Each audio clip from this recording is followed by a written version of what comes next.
Welcome to the Hunts Backcountry Podcast. This is episode number 492. And as part of the Experience Project, today's episode is a conversation that Steve and I had with our friend and guide, Mark Roanhorst from Alaska, about the mountain goat hunt. If you are new to the Experience Project, essentially it's all based around 3 hunts taking place this fall, the fall of 2024 in Alaska: a caribou hunt, a moose hunt, and a mountain goat hunt. This conversation was recorded before all those hunts, but it's being released after our caribou hunt, during the moose hunt. The guys are up there right now as this episode is released, and of course before the mountain goat hunt. We talk in this conversation with Mark just about the plan for the hunt. We've done this type of conversation very unscripted for each of the hunts. And this episode primarily wanted to hear from Steve because this is a hunt that he has not done, but it is a hunt that I have done. In 2022, as you'll hear about, I hunted mountain goats in the same area of Southeast Alaska that we'll be hunting later this fall. And if you want to watch the film from that or learn more from that experience, things like my gear list and lessons learned, etc., there will be links for all that in the show description. And before we dive into this conversation, which again was recorded quite a while ago, plans have changed. It looks like Jake is going to be taking Steve's place on this hunt. So it's a little bit confusing. We're releasing this conversation with Steve and myself, but it sounds like it's going to be Jake and myself on this hunt. This is obviously something that has changed since the conversation, but of course this conversation is still very relevant to the hunt and the plan, and there's going to be a lot more to come. As always, we appreciate you guys tuning in, and if you have any questions for us, you can always send an email to podcast@exomountaingear.com. And if you are enjoying the show, it would help us tremendously if you could take just a few moments to leave a rating or review in whatever podcast app you're using. Hit pause if you can and do that right now if you have been enjoying the show, and then come on back and let's dive into this conversation about a mountain goat hunt that's coming up very soon and that I'm extremely excited for.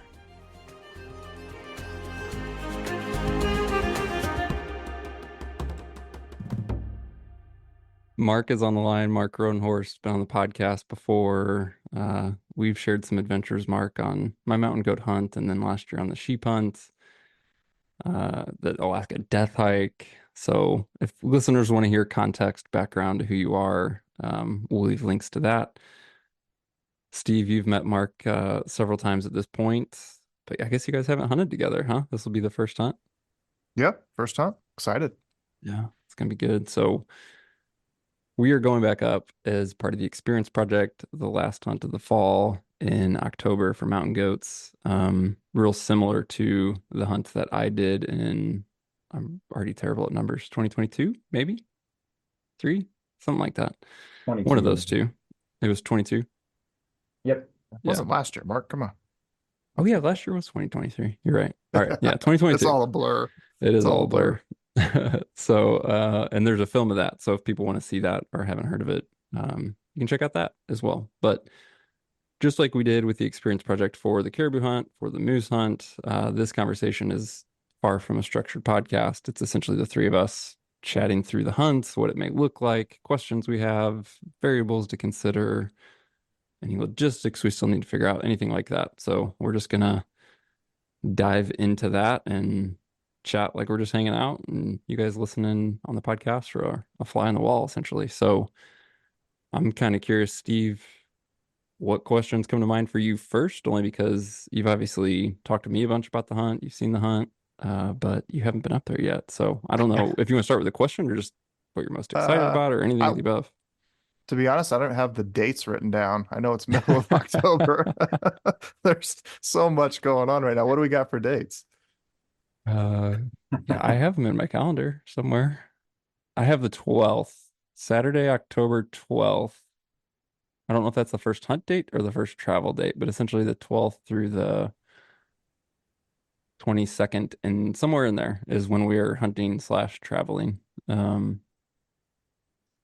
timing wise, Mark, I know, things always change, et cetera, but I want to say we started my hunt September 20, early September 20s, like 21st, 22nd. So we're looking at 2 to 3 weeks later. On average, what type of changes happen, over the course of that, call it mid to late September versus getting into mid-October? Yeah, again, always variables, but on average, what would you think would be some differences? Yeah, you definitely transitioned into more winter-ish conditions. That time of year it can still be kind of like shoulder season, I guess, between a standard fall condition and real winter. But I've definitely seen that later October um, could be could be highs in the mid 40s and relatively nice, lows around freezing. But I've also seen hard freezes that time of year, which you would not see, that doesn't really happen late September. Mm. So October is the wettest month in Southeast Alaska. Oh, You yeah. expect a lot of precipitation throughout October, but so from late September, early October, like your hunt was 2 years ago, where any precipitation is pretty much for sure going to be rain. Yeah. When you get to late October, that's probably a slightly higher likelihood that it's snow, but could still be rain. So there's definitely a transition in temperature and potential wintry conditions um, for this And being year. Alaska, that it could be 2 inches of snow or 2 feet of snow. You just don't know. Oh yeah, yeah, Yeah, for sure. And it yeah. could be, it could be lighter powder if it's cold enough, but typically, still that time of year it's going to be wet, heavy Mm, snow. okay. Does it, because I mean, you're going straight from Haines, obviously it's on the water, it's sea level, and then we're hunting goats at 4,500 plus feet, right? Like it's just such a direct sea level to elevation change. And of course, with light snow, you can have a snow line, but in at that time of year, mid-October, does Haines start to like actually get snow, like all the way down at sea level, potentially? Occasionally, but I'd say it's more rare. Especially when you get to like in town, right on the water is surprisingly different compared to where we hunt, just 20 or 30 miles up the drainage, up, away from the water. Um, it can be considerably different in what you see on the Mm. ground. Random question. I went to buy the my tags, and there was no harvest permit for mountain goat. It listed as an option. Is that an error, or is that supposed to be that way? No, it's a registration permit. Um, Oh, yeah, I so was I need to gonna do try to something get different. Okay. Yeah, I was gonna get you instructions for that this week. Okay. Um, but basically you'll go get your goat locking tag. You should be able to order that. I did. Um, Yep, I got that. Yep. yeah, and then there's not a harvest ticket since it's a registration permit. So when you go in to buy new permits or get new tags, you should be able to look for registration permit options, and then you'll pull down Okay.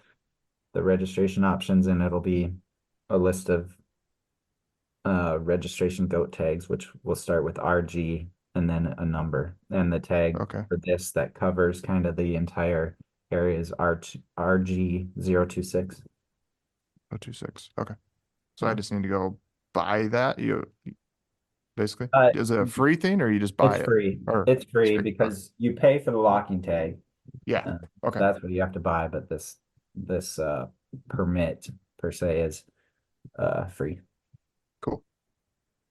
I don't recall, but under that hunt and under this registration hunt, there's roughly 7 or 8 distinctions of like areas that are part of this registration hunt, but that are all distinct with different quotas, right? So I know we talked about this before, but theoretically one area could close, but just over under that same registration hunt, but a different geographical boundary with a different quota could still be open. That there's not been any big changes to that in the last couple of years. Exactly. Yeah, that's the way it works.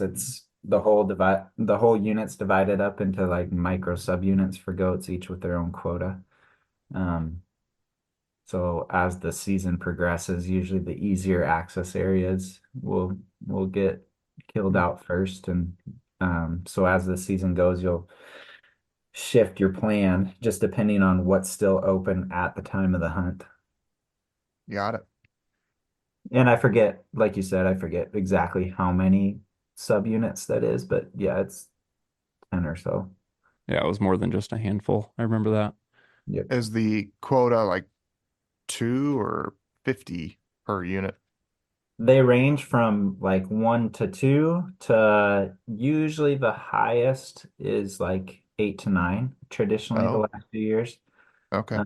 So And yeah, that so residents could go in there and kill 8, 9 goats and shut it down potentially in a spot.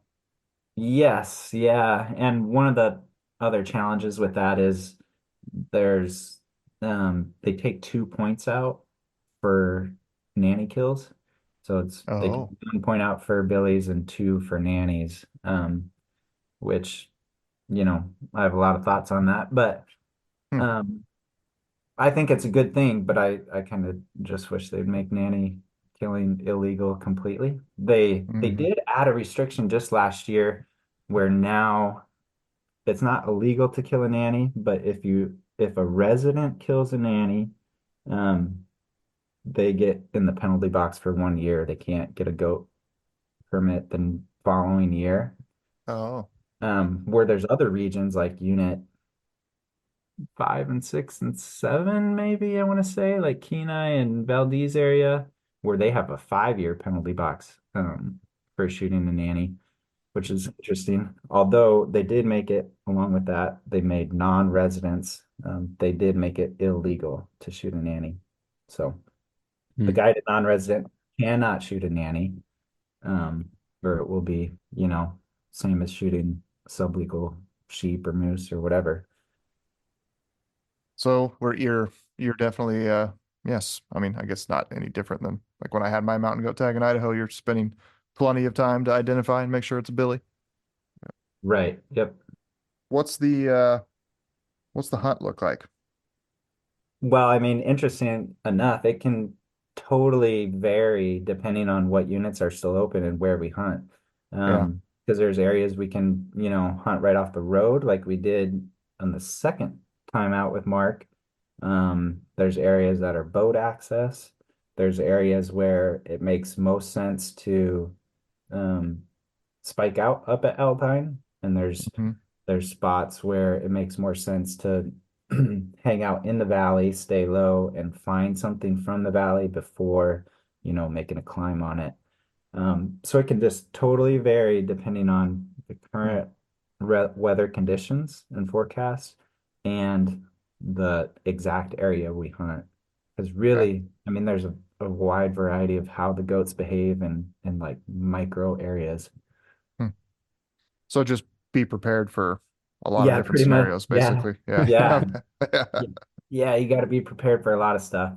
So if we're boats, do we need to bring up waders, or do you have waders that you or I hip boots usually or whatever? keep extra waders around that will at least get us by because usually it's not critical. It's just kind of like in and out of the boat if we have to wade just a little bit to get a boat to the Hmm. shore and stuff like that. In certain spots, it's good to have, um, but it's not absolutely necessary that everybody has, well-fitted personal waders. Okay. Yep, so waders for sure. Um, And then camp wise, again, it'll depend if we're gonna, get high right away and plan to spike out it there, or if we're gonna stay low in the valley and just be prepared to make a quick climb on something. I love Okay. how you call it quick.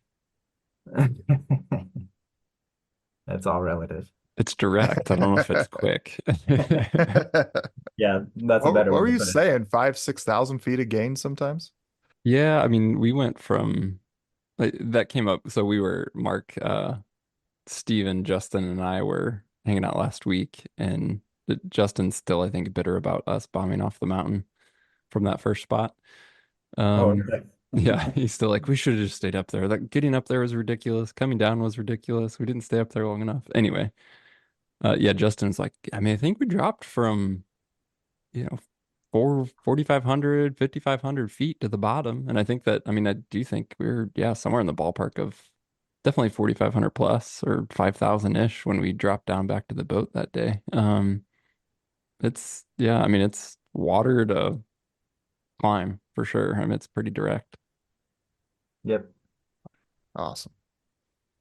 Good rain gear is gonna be, yeah, don't go with the lightweight stuff probably. Yeah, for sure.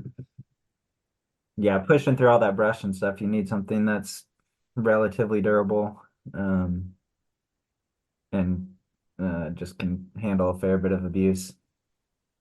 If you had, if we take out all the what ifs, Mark, we had good weather, we had a bunch of options, we could do this, that, or the other thing. I know that, like when we were going up for my hunt, there was an area we were maybe going to use some water and kind of get up to a spot that you'd been itching to get to, but hadn't gotten to with the client anyway. Is that something that's still kind of on your radar? That's a potential option if conditions allow? Yeah, it is.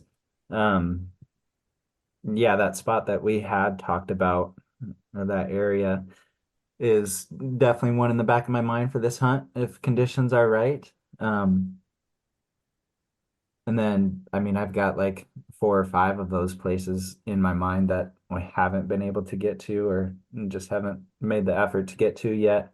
That I would love to have you guys kind of be the guinea pigs on.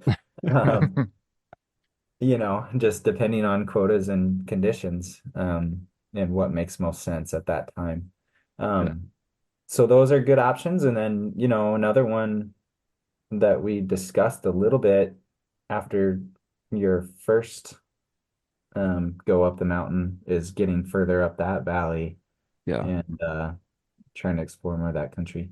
There's just so much that seriously does not get hunted. I mean, there's areas where there's almost never any points taken out of the quota just because access is so tough. And you know, when there's closer to places to hunt, that's where for sure residents are primarily hunting. And even on the guided side, it just makes more sense a lot of times to get the quote easy ones, um, rather than, going through a bunch of hurdles to get to hard to access places. There's one spot that a friend and I have been dreaming and scheming if we ever get time for a personal hunt up there that now since you guys are going to be pack rat pros, maybe we could do that route. It'd be a big pack raft Oh, lead. hell yeah. Hey, let's do one first, Steve. Let's finish one before you get too excited. No. No, whatever. Full send. Let's go. Yeah. Yeah, so like I said, there's a lot of options and there's a lot of places I'd like to try. It's just, yeah, it's so dependent on current conditions. So what's the pack raft one look like logistically? Yeah, like an and out with pack raft or like hike in, raft out, vice versa. It would be, um, well, there'd be a potential for fly-in, but that's not likely. It'd be like a fly-in raft out. Um, the other way to do it is boat, get dropped off or ditch a boat somewhere, hike up and over a ridge to drop into a head of a specific river. Hmm. That does sound amazing. Yeah. So I just yeah, to access country that's just rarely, I don't think it's goat hunted. Huh. just turn the adventure dial up to max and let's go do it. So that's my Yeah. that's what I want for the hunt. All right. How do you make calls like that, Mark? Because I mean, so like let's just say that specific scenario you laid out, like hiking up and over, pack rafting out. You haven't been into that country specifically? No, not all of it. I've been, scratched the surface on both ends of it, but yeah, I've been to the lower part of that river.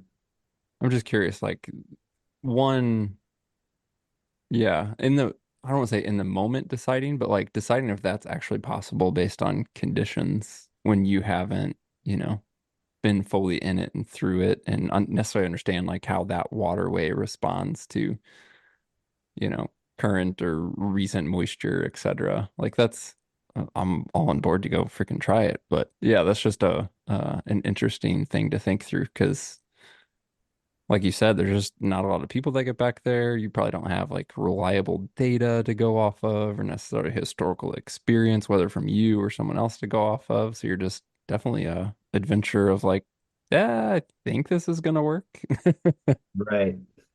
Right. Yeah, there'd be, I mean, definitely some research to do and then paying attention to water levels and short-term forecasts, Yeah. leading up to Mm. when you're going to leave.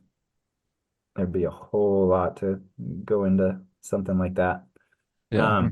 And then, of course, as a guide, you got to kind of measure um, a given client's ability and threshold for suffering or variables, and Mm-hmm. that's different for everybody. So, but now it's recorded that Steve wants full send, so Yeah, So full send 100%. it Let's do it. is. Let's go. Cool. I know crampons are essential up there, right? Generally. yeah, yeah, pretty much. I mean, especially by that time of year with the reasonable likelihood of snow, or potential, freezing frost layers and stuff on the ground. Um, yeah, I mean, it's like 90 to 100% chance of needing crampons. Okay. You got any brand you recommend we pick up or I always keep some generic ones around. Um, okay. you know, so generic means like they can go on almost any boot. Doesn't have to be like a crampon compatible boot that has, the toe and heel welts for clip-on crampons, but they have a strap that can basically go over any boot. I just keep some basic black diamond crampons around, but there's definitely like a little bit lighter or nicer options like Mark had. Yeah, so there's other options if you want to get your own and bring your own, but I always have some available. Okay. Mark, what'd you have? They're called Petzl Leopard, I think FL. Um, yeah, they don't have a frame structure between well in the middle. So there's like your front, your rear, and then basically like a strap system. So they're not going to be full on rigid framed crampons essentially. Mark, did you feel like you got used to those? Because those are the ones that had on the bottom, the part that like basically holds together the forefoot and the heel portion is Mhm. just like a string. Yeah, it's like a rope. Yeah, and then you tension that rope to hopefully provide enough tension. Yeah, I mean uh, at one point I put them on incorrectly and they didn't they were more unstable. Because when that is one thing that's like difficult with them is I did get them out ahead of time and use them and put them on, but like in the moment they can be a strappy mess and there's definitely Mm, different ways you could put them on, but there's a way you're supposed to put them on. And when I did that properly, I had them secured properly, and then obviously it goes into footwear, right? Because the crampon's not rigid and framed, it's at the mercy of the stiffness of your boot in a way, right? So if your boot is flexing because this crampon's not rigid, it's going to move essentially with it. For what we did, they ended up working well. Yeah, I could see how in very technical terrain and obviously more in a climbing scenario, they would not be sufficient. But I think in most traversing type instances and less climbing instances, um, they would be pretty good for sure. And in my head, it's like one of those things. There's just gonna be pros and cons to them, like everything else. So yeah, I wouldn't say they're perfect. I have a limited experience, obviously, just with crampons in general. But I think they were sufficient for what we did, and likely what I will take again. Yeah.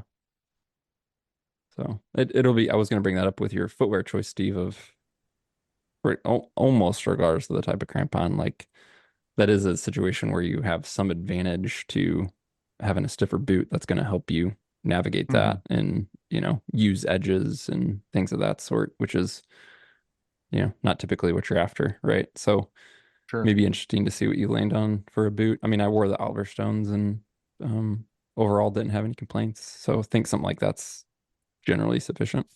Hmm. Yeah. I mean, you spend a lot more time up there, Mark. So I know you're using Kennetrix, I think, right?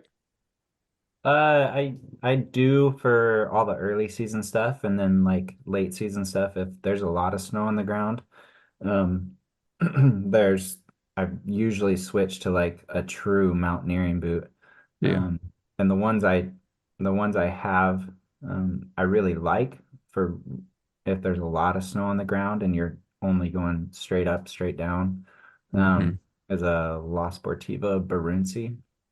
So they're like, I mean, like people do 8,000 meter peaks with that type of boot where it's literally like a ski boot. There's zero flex in the sole. Yep. They have a Holy. removable liner, like the insulated materials, like a thick, almost neoprene-ish. It's not neoprene, but a thick removable liner, and then your shell of the boot. So that's really nice when it in late season, if it's really cold and stuff, you pull out those liners, put them in your sleeping bag with you, so you have warm boots to put on. Obviously, when you have sub-freezing conditions with leather boots, that can create major problems. Yeah. So, Been I there, done that, and almost crap my pants. yeah, for this for this hunt, I'm almost, considering trying something new because I'd like to find something that's a lighter boot than that mountaineering boot, but still fairly stiff, but not leather. So I don't Yeah. know, a little bit on the boot search again. So I could see like those super stiff boots, like the shell boots you're talking about, as you said, going straight up and straight down. I could see that um, not cause as many problems as, just backpacking, traversing, covering country versus just straight up, straight down. And then you said, of course, you pairing that with late season, which makes sense. Do you tend to find that when those conditions are what you were describing, cold, a lot of snow, etc., that you tend to stay in the bottoms and then only go straight up to chase a goat and then come down, right? Versus just like some of what we did of staying high, traversing ridges and working country. Does that yep, kind of go hand in hand with the weather? it does. Or it has thus far, I guess, in my whatever 8 years I've been guiding there. That has been how it goes. And part of that too is later season when the goats are rutting, a lot of times they're lower elevation anyways, if you get a lot of snow. So it makes a little more sense to be hunting from the bottom up, um, and just making bonsai trips straight up the mountain. Um, and yeah, like you said, with those super stiff boots, if there's any approach where it's not uneven terrain, steep, they're miserable, absolutely miserable. But on the steep stuff, when you have to like toe in with Yeah. crampons, there's nothing better, I don't think. Yeah. Interesting. Yeah. So sit, glass, look for a nice billy, make a stock, shoot it, pack it out. Pretty straightforward. Yeah, yeah, Yeah. for sure. Yeah. That's the recipe for success. So I guess they are rutting in that time of year? Yeah. It's probably about right. That's When same you guys same are as mine. there, yeah, when you guys are there, it'll be pre-rut. Usually Okay. it's November through early December. I would say Okay. by like second week of November, it's really kicking in. Um, through early December. It's heavy rut, but there'll be increased movement with Yeah. billies that time of year Yeah. when you guys are Okay. there. So they're starting to kind of roam around and yeah, just that pre-rut stage. I think Idaho's pretty sure you get to mid to late October, they're full on rut. Yeah, I'm sure it's different up there. Okay, sure. Yeah. Yeah. So is it similar if you see a bunch of nannies and kids to basically look a couple ridges over like it would be down here? Or are they could they just be all mixed together? Uh, yeah, they're generally not together, like you said. Yeah. But they can be, say, in the same basin where you know, Mm, there's a group of billies in one area and then a group of nannies and kids and, sub 3-year-old billies hanging out. yeah. Potentially in the same general area, but not necessarily together. Okay. When I had my tag, it was definitely almost like a basin would be like a nursery. It'd just be covered with nannies and kids. And then it'd Mm. be, 1 or 2 to 3 ridges, drainages over. Then you'd start finding that big lone Billy by himself. So it's like he's staying in proximity to the nannies, but also far enough away from them that he's not annoyed by all the noise and movement and whatnot. Aside from weather, I mean, we discussed that a little bit between, call it mid-September to mid-October.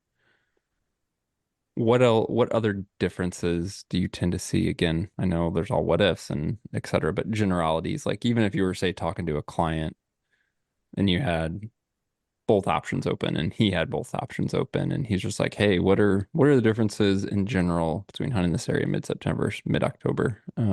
Is it all just weather, or are you noticing some, because of weather, because of changes in behavior, because of changes in group size, et cetera, those, like, I guess, in what ways do those hunts maybe look a little bit different on average? Or is it just purely weather?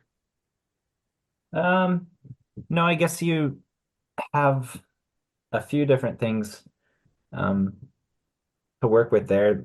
Mid-September, you still have uh, everything's probably still leafed out and a lot more brush to contend with as you get into mid-October.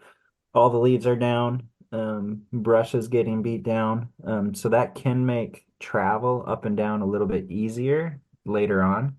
You're just not fighting as much brush. And you get a little bit more visibility if there are goats, hanging around aldery areas. Um, you just can see more later on once all the leaves are down. So that can make a difference. Um, and then elevation of goats, can change, weather pending that time of year.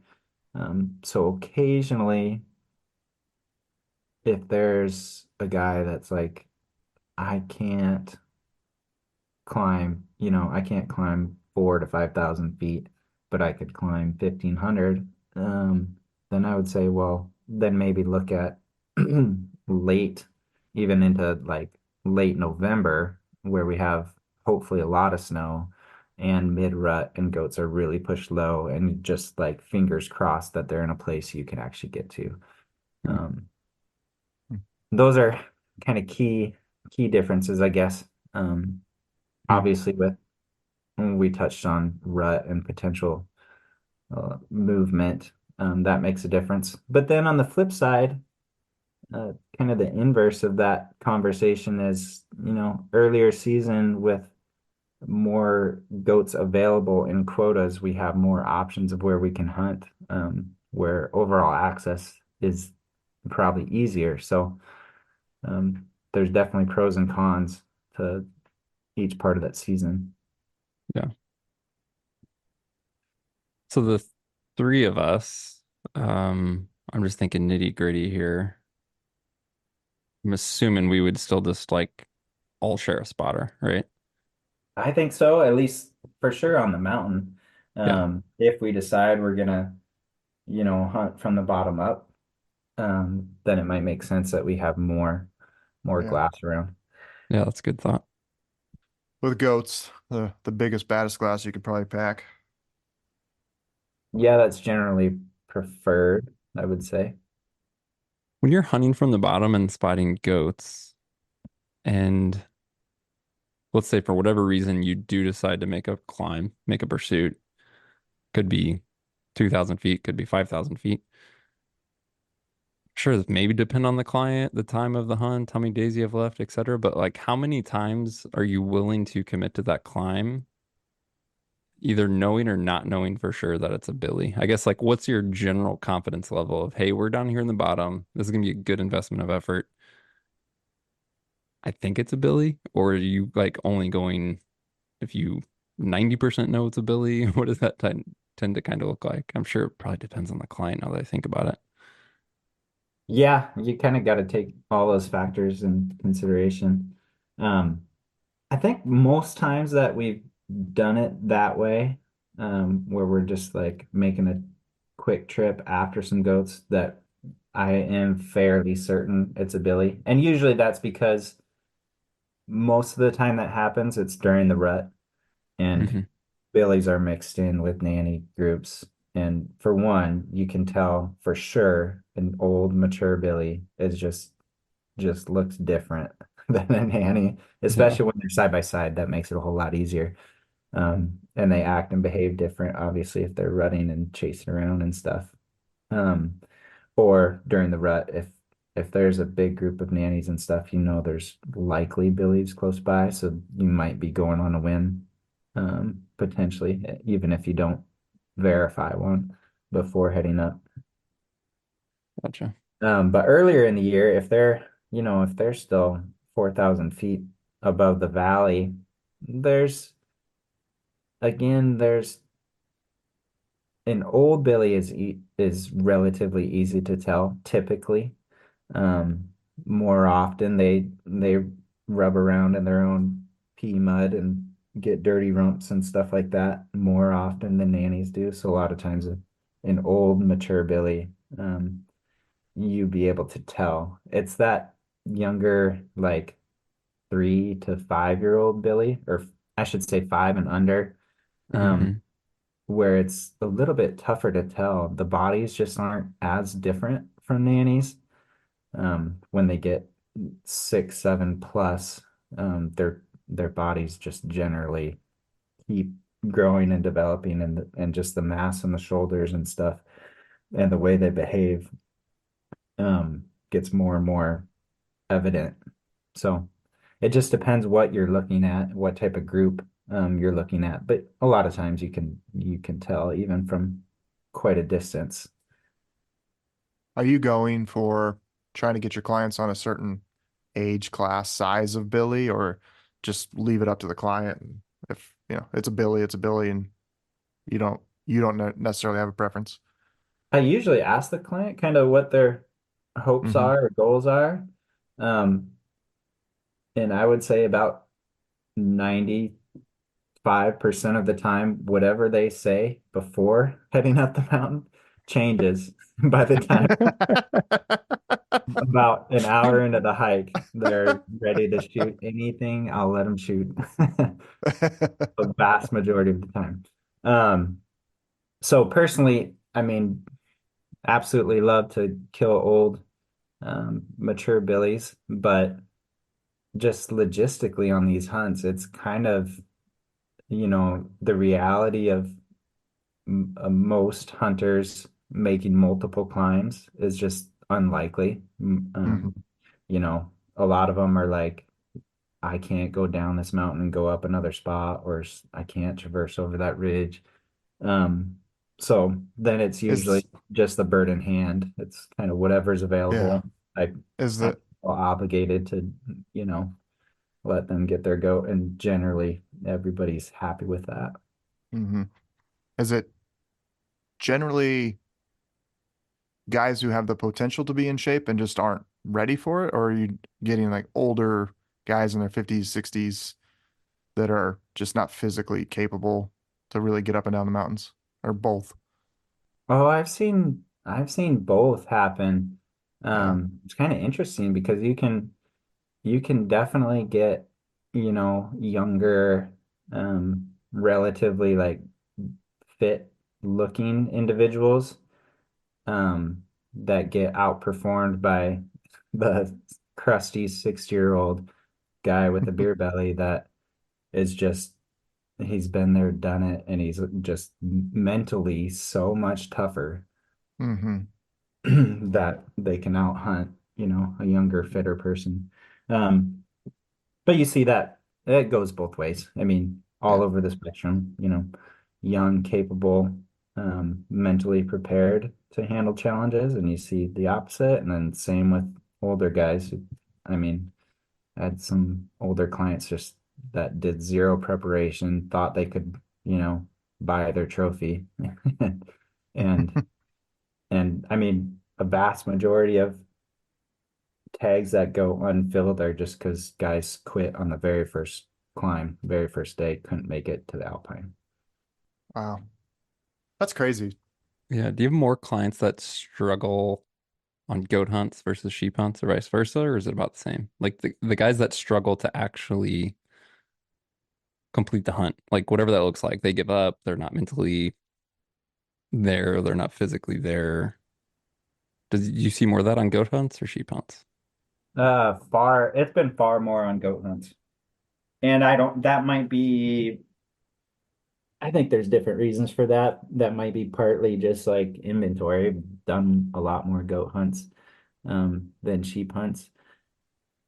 And um, it might be you get more hunters, or at least for a period there, you know, goat hunts are fairly less expensive than sheep hunts, still are across the board.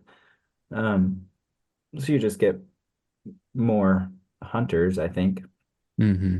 And maybe not taken quite as serious or Yeah, yeah. yeah, I could say that. But then, I mean, also that the terrain is just vastly, vastly different. I think no matter how much I try to explain to guys like the challenge of that country, just how steep it is and, you know, how challenging brush can be to deal with to actually hike through, get through alders and stuff, just like the physical toll that it can take and the mental toll of like being on a 30 plus degree slope 90% of the time. Guys just they can't grasp what that feels like. So then it's just a big shock. That first climb is just like, holy cow, I had no idea. Yeah.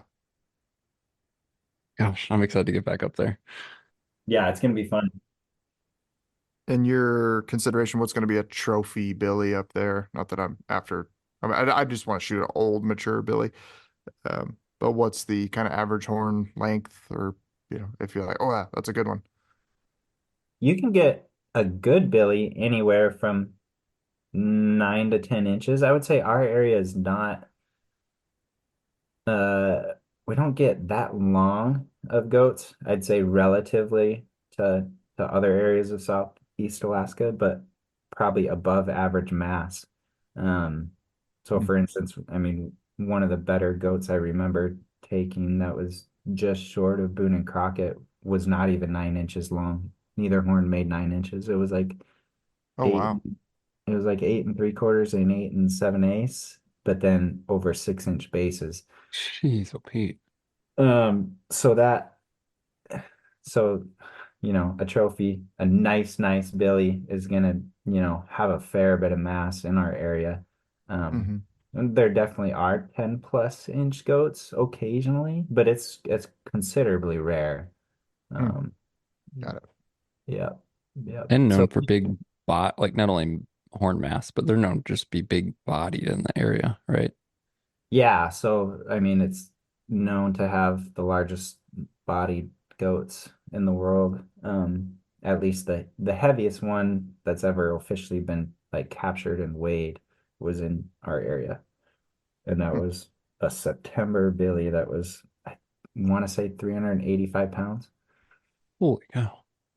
on the hoof. So you imagine if they're still putting on weight, there's potentially 400-pound billies walking around, and they're not all like that, which is weird because there are some goats, old billies in that area that are relatively like pygmies compared to that, more Huh. like your standard, you know, 250 pound.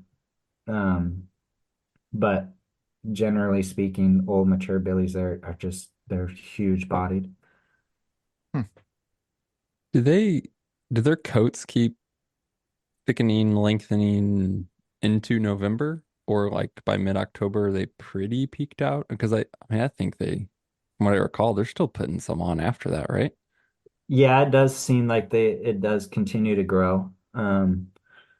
throughout November and into December. But it also kind of continues to get like rattier and rattier. They're in the rut and stuff and you know just mucking around in their own pee. They're and getting all globbed up like dreadlocks. I get Oh, pretty Mm. okay. nasty later in the year. But the hair length, obviously you can get that all cleaned out and stuff. But hair length, it definitely does keep growing. But most people are plenty satisfied by late September, the way a goat's haired out there. Yeah. Yours, I think I want to say you killed October 4 or something like that. Yeah, Um, it was first couple days of October, somewhere in there. it was haired out really, really nice. And I've seen really, really nice haired out goats by September 20. Um, but it does keep growing for sure. What's pack weight look like once we kill one coming out? Obviously depends on body size, but just kind of your average nice Billy. We we got four of us, right? Are we gonna, is it every guy's taking 60 pounds? What's that look like? Justin has 80 pounds of camera gear, so he's kind We of gotta, out. we'll have to cut him out a little bit. Yeah. Yeah, obviously body size makes a big difference. I guess, assume anywhere from 80 up to 120 maybe pounds of meat would be on the big side, right? 120 pounds of meat. Okay. Yeah, if you figure a upper 300-pound animal. Yeah. Um, and then a high, depending on how saturated it is. Uh, if you go full body, um, that can be 30, 40 pounds, depending how Hmm. clean you skin Okay. it and how much water you got in it. Okay. And the head doesn't amount to anything, Yeah. anything substantial. So, So you're 100 and a big Billy, 120 pounds of meat, 40 pounds of hide, so 160 pounds. yep. Okay. But the obviously you got the technical aspect of the terrain. It's not like you're going to be loading up with 130 coming down that 30-degree slope. No. Yeah. Yeah. Okay. My head was kind of going to like, if we killed two Billies, can we pack it out in one trip between the four of us? Two guys a Billy, but that'd be very freaking heavy. Yeah, I mean it's Yeah. definitely possible. Yeah. Um, Okay. it would be heavy. My goal on this hunt is to have an inverse relationship for my first hunt based off of the number of days hunted and the age of the billy. Like I want to flip those because we went really long for a younger billy, and now I'm like, yeah, we could go a little bit shorter and get an older billy. So I want the adventure though. I mean, I don't mind using the whole time, but yeah, with a couple of tags to fill, hopefully it doesn't take till day 9 to get one. Right. Yeah, I mean like in Alaska, you always have to be mentally prepared for weather. Um, as we've dealt with on your hunts, Mark.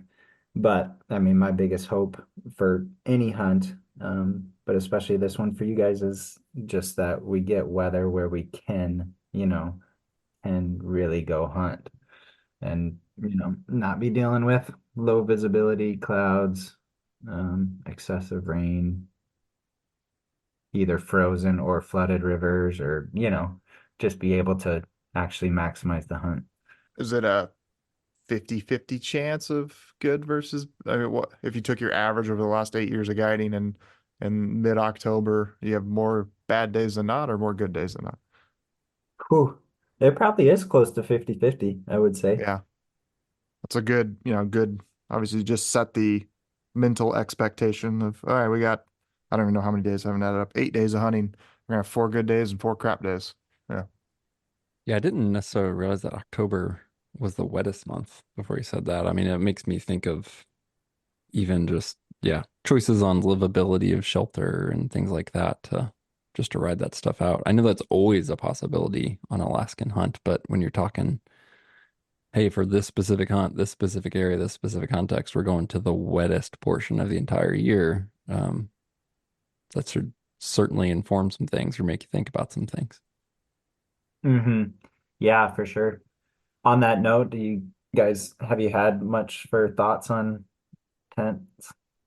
No, not really. Yeah. Yeah, I mean, we haven't had the discussions. I know that, yeah, man, there's so much that goes into that with my head of like, again, just not knowing where we're headed into. Does footprint matter? How much does footprint matter? All that stuff, right? Like just the conversation of there's four of us. We could easily have a couple two mans. We could have four individuals, have a mix. Like last time Tyler and Justin shared that Hilleberg, which was technically a three man, the two of them shared it. And I know they both were happy with it. And I think I've heard Justin mention potentially sharing that with somebody again. So yeah, I mean, I in my head, especially just going into the wettest month, like something, regardless of which model it ends up being, a good Hilleberg type shelter is, where my head's at for sure. And then just figuring out the logistics on sharing or having individuals and all that. Yeah, for sure. It's always nice to have options that when you decide, kind of last second, pending conditions and location, um, it can really make a big difference. Because if you are gonna stay low and just make bonsai trips up, then you might plan for one night on the mountain where you go, super minimal, just a tarp and sleeping bag or something like that.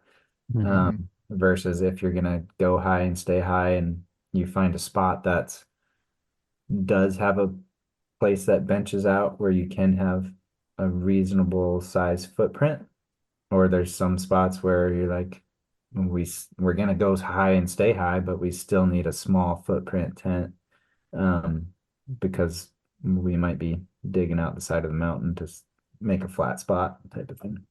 Well, we'll be ready for both. We'll be ready for quick tarp and bivy stuff, and then yeah, we'll have some good livable options if we're going to be out for a longer period of time. We'll be ready for both. Yeah, sounds good.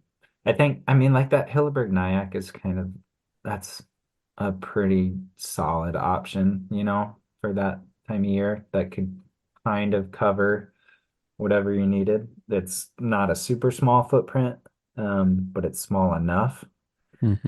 to be able to find a spot for it most places. And then weather resistant enough, to make about any season work. I don't know that you and I have talked about this at all, but after our sheep hunt and the experience we had there, do you look at that any differently, or you just feel like, hey, that country's known for insane winds, and that was unique to that specific instance, right? Like, I guess obviously you're still talking about it, recommending it. You don't necessarily have much less trust in that shelter per se, aside from just feel like that was a very extreme example of conditions. Yeah, I feel like that was unique.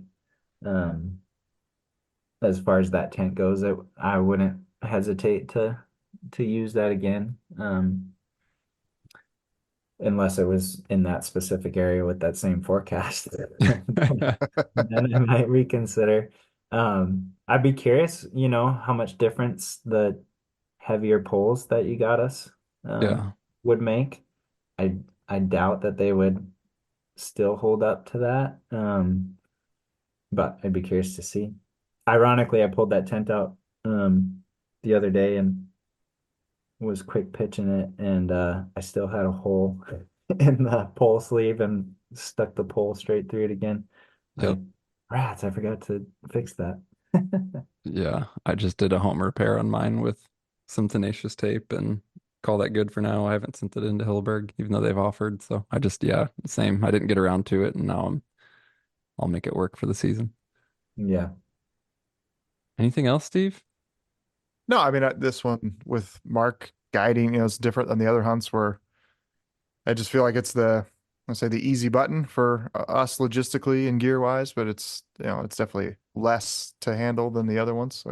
So that's nice. That's why I don't even have the dates or flight spot or anything yet, obviously. Um, but yeah, I think I'm just excited to get in there.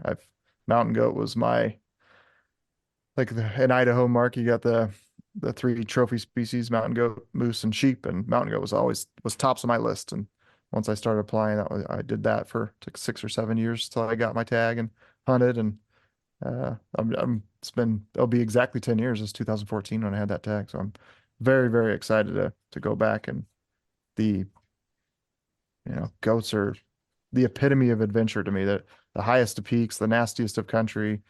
I just can't, yeah, I cannot wait to get back out there and hunt goats again. And obviously this country sounds pretty amazing from everything I've heard.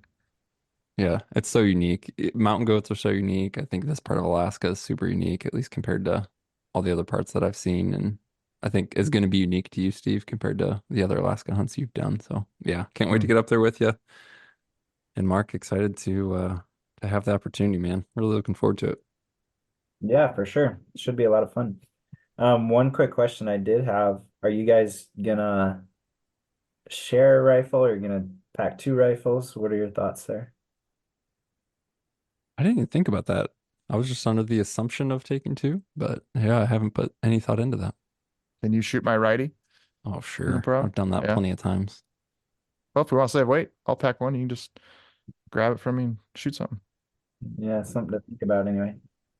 You don't see that as any real handicap as a guide mark of just like doubling up or something of that sort. Where you'd see that as an issue.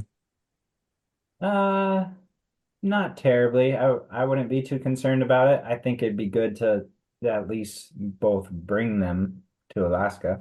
Sure. Hmm. Um, in case, something happens, somebody slips and cracks the handle off or something like that. Hmm. That happens, right, Mark? Yeah, that can happen. Did you fall a couple times, Mark? What's the Oh story yeah. here? Yeah, on the sheep hunt. Yeah, there might have been a little Oh, really? snafu. Oh, Yeah. oh. I just remember the video of you slipping and falling, going down on the goat hunt. I thought that's what he Oh was talking yeah. No, that was about. just that was typical. That'll happen. That's just brush and goat hunting. Yeah. Tyler Yeah, just had the perfect moment of capturing that fun yeah, time. That was actually I feel like that was a very similar spot, Mark, where on the way in you lost a trekking pole. That was just a treacherous little chunk of country. Yep. Yep, it was. Um, yeah, Hmm. something to think about, I guess, on the Yeah. rifle. I think it'd be good to probably both take one or have a couple uh in Alaska, but then, For sure. as far as what you want to do, given whatever we do up the mountain, be kind of open to ideas of only taking one on that. Yeah. Oh, that's a good thought. I'm assuming I didn't ask directly, but you essentially have that same spot for base camp where logistics we take off from. Yep. Yep. Yeah, perfect. There's a nice little spot to get gear laid out, take care of logistics, shoot the rifles, make sure the zero's good after traveling, and yeah, Hmm. get in the mountains. Well, perfect, Mark. Looking forward to it, man. Much more adventure to come, and yeah, it's gonna be here quick. We'll have a lot happening before then, but in the meantime, best of luck with all your hunts because you got sheep and a whole bunch of fun before we get into this goat hunt in October. Yeah, for sure. It's coming up quickly. You guys too. Good luck on your hunts. It'll be fun to share stories late October. Well, that is a wrap. Once again, guys, there's a link in the show description where you can watch my goat hunt from 2022, the film from that, get my gear list, and more. And be sure to follow the Experience Project because we have a lot more coming. The guys, as I mentioned in the introduction for this episode, are on the moose right now, and I'm getting in-reach updates even today. That is making me more and more excited to hear about this hunt, the stories, and video to come. So, a lot more to come. In addition to subscribing to the podcast, the best way to make sure that you don't miss anything in terms of videos, gear lists, other content outside of the podcast is make sure you sign up for the Exo Mountain Gear newsletter. We won't send you junk. We will send you relevant and helpful content. So consider signing up for that if you haven't already. Just go to exomountaingear.com/newsletter or look for the link in the show description. Appreciate all the support. We'll talk to you soon.